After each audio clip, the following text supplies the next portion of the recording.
Hello, this is Chapter 4 of our class for the CompTIA's Network Plus certification. This chapter focuses on modern Ethernet. It's actually a relatively short chapter.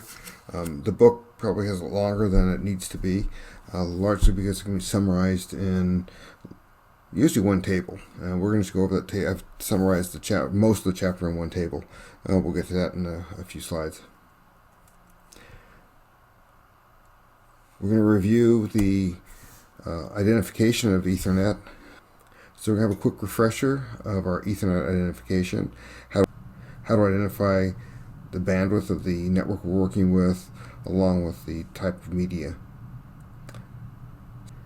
So again, the bandwidth is supported in megabits per second, baseband, and then last is our media type. Remember, if we have a number in there, it'll either be a 5 or a 2.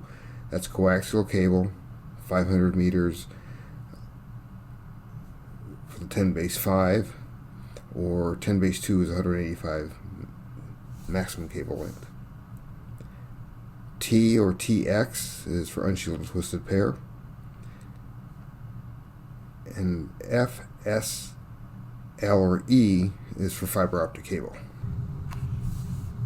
So Chapter 4 can largely be summarized up in the table I have in this slide and the next. Memorize this table. You will see it, not just for exams. You'll see this in the real world. When you're actually putting together a network, you're going to see these types of networks out there. So let's start off with 100 base T. That's 100 megabits. T is twisted pair cable, so T is category 5 in this case.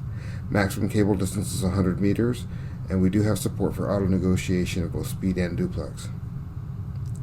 100 base FX, again the speed is 100 megabits, baseband. In this case it's fiber optic cable, specifically 62.5 micron multi-mode fiber with either an ST or SC termination. Our maximum distance here is 2 kilometers, and we do have support for both full and half duplex. 1000 base T is 1000 megabits per second or 1 gigabits per second. Category 5E is the minimum cable we need here.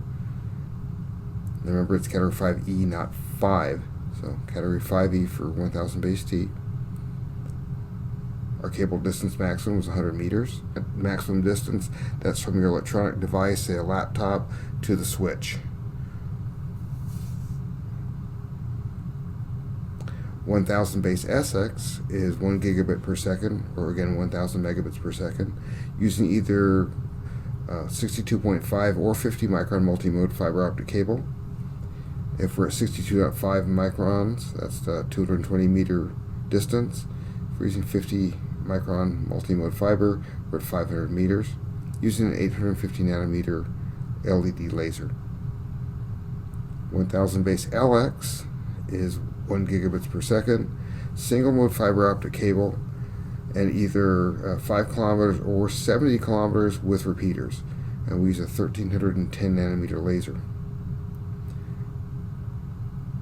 One of the ways I remember these early on is when I see 1000 base SX, S is shorter distance, and L is long for long distance.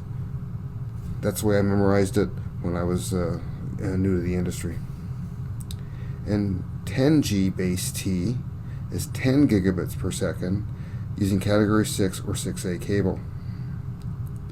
Category 6 supports 10 gigabits per second up to 55 meters, and 6A supports 10 gigabits per second up to 100 meters.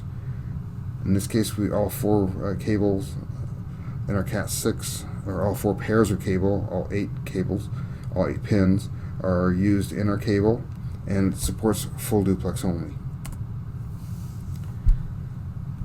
10G base SR, so at this point everything on this slide is going to be 10 gigabits baseband, all fiber optics.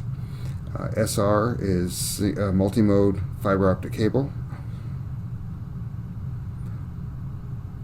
So we start off with 10G base SR, that's 10 gigabits per second, multi-mode fiber optic cable, 300 meters distance, 850 nanometer LED laser, 10G base SW. Remember, these are short. When you see short S, we're talking short distance, and short distance in fiber is always multi-mode. So 10 gigabits per second, multi-mode, 300 meters. This also uses the 850 nanometer LED laser, but we use a WAN or SONET signaling. This is used by carriers. You're not going to use this in your general office. 10 base LR, 10 gigabits per second, single mode fiber optic cable, up to 10 kilometers, and a 1310 nanometer laser with LAN signaling. The 10G base LW, again, we see the L in here, so we're talking long distance, 10 kilometers, single mode fiber, 1310 nanometer laser. And again, carriers are going to use this one, so it's going to be a WAN or SONET signaling. Come to 10G base ER. It's also 10 gigabits per second over single mode fiber. This one runs to 40 kilometers using a 1550 nanometer laser with LAN signaling. And the final Ethernet type we have under advanced Ethernet is 10 gigabits or 10G base EW. It's also 10 gigabits per second, single mode fiber, 40 kilometers, and this is also 1550 nanometer laser, but with WAN or SONET signaling. So remember, on our fiber optics, the multi-mode fiber optic cable uses 850 nanometer LED lasers. Single mode uses both 1310 nanometers and 1550. Our small form factors, these are modular devices that we can actually slide into different ports. You can go out and buy switches from any number of companies that will have a bunch of these little square holes in them. They don't have the copper or fiber optic in the switch. You'll have 12, 48 ports of the support SFP or small form factor connectors, and you slide these in. You buy the SFP or SFP Plus if we're talking 10 gigabits, and you buy the bandwidth you need. Along with the bandwidth, buy the termination you need. If you need copper, you buy an SFP or SFP Plus copper module. If you need a fiber module, you buy a fiber module. You slide those into the little ports on the switch, media converter, or whatever you have, and you've got the ultimate flexibility. There's a switch module or a line card that has the SFP ports in it. Again, you can see we have a number of SFP ports, no media types there. We buy the switch we want, or we buy the media we want, copper, fiber, the bandwidth we need.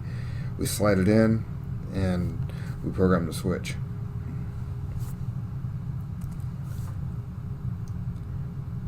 One concept we have within networking is called the backbone. Backbone is usually a really high speed, high performance area of the network that supports connectivity throughout the entire enterprise or entire building. So in this diagram we have 3 layer 3 switches connected at 10 gigabits. Also connecting to that backbone are layer 2 switches that would connect to our layer 3 switches and maybe even servers or server farm. The layer 2 switches that we have are called access switches, and we have our end-using computing devices connecting to those layer 2 switches at a substantially slower bandwidth. Our servers, because they are servers and they're servicing out maybe thousands of people, they would typically be at a 10 gigabits per second, or at least a higher speed than our normal end users.